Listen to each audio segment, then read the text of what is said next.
So check it. I have been thinking about mental well-being. I think we're going to see a lot of mental stuff expressed.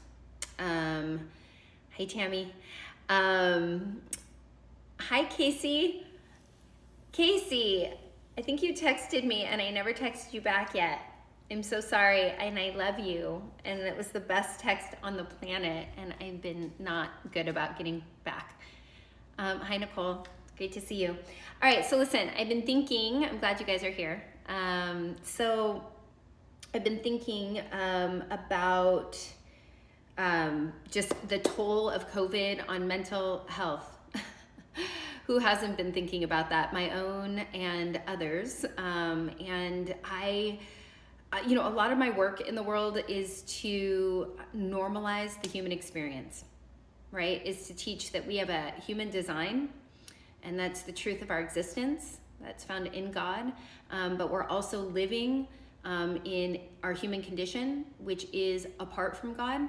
And we have a lot of truths that are built in experience and not in existence. And so a lot of my work is about teaching people how to exchange the force or the fragment of their human condition for the power of their human design, right? And so a lot of that work is about normalizing the human experience. I think I don't know about you, but I judge myself like nobody's business. I often say, like, if anybody talked to me the way I talk to me, we would have a serious problem. Anyone? Is that anyone, right? Right? You're like, wow, if anyone talked to me the way I talk to me, we'd have a serious problem. So anyway, about this normalizing, I've been thinking about depression and anxiety. Hi, Carrie. I just saw your name pop up. It's good to see you. And I'm thinking, I was like, Lord, like, help me understand. Like, anxiety is normal. It says, cast all your anxiety on me because I care for you, right? That's what God says. And so there's an acknowledgement of anxiety. There's an acknowledgement of depression. There's acknowledgement of these seasons of life. And I think what happens specific to depression is that people either over-identify with it, they allow it to become their identity, or they judge themselves for feeling that way or potentially feeling that way, so they repress it. And here's the thing about repression: what you resist will persist. What you resist will persist. So when we have a judgment against something, that's a resistance against something. So here's what I want to do. I want to try and normalize depression for you a little bit today. And I'm committed to doing it in under like 5 minutes, so we'll see what happens. Let's go to the word, because he says it better than I do. 1 Peter 5, verse 6, the tail end of verse 6 says this, or verse 5 says this: all of you should treat each other with humility, for as it says in Proverbs, God opposes the proud but offers grace to the humble. So all of you should treat each other with humility, for as it says in Proverbs, God opposes the proud but offers grace to the humble. Verse 6 says, so humble yourselves, therefore, under God's strong hand, and when the time comes, God will lift you up. Verse 7, since God cares for you, let him carry all of your burdens and your worries.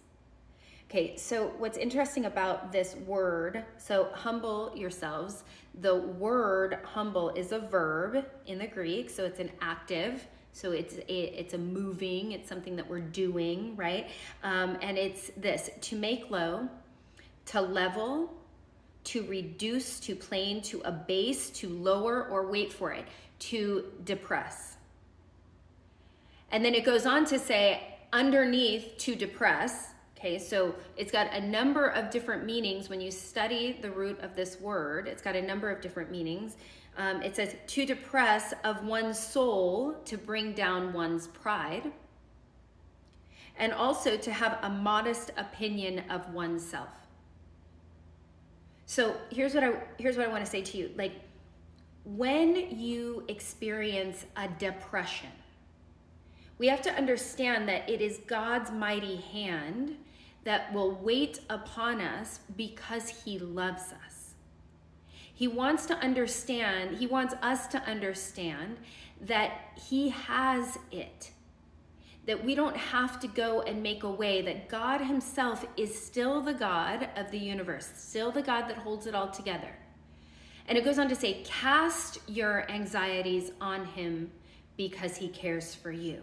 Casting your anxiety, he's acknowledging, listen, when I place my mighty hand upon you, when I offer you a season of feeling depressed. Now, I'm not talking clinical, okay? I'm not a doctor. I'm not a nurse. I'm talking about a woman who is human, who has felt depression, who, based on what's going to happen as a result of COVID, feels depressed, feels the weight of the mighty hand of God that says, you are not God.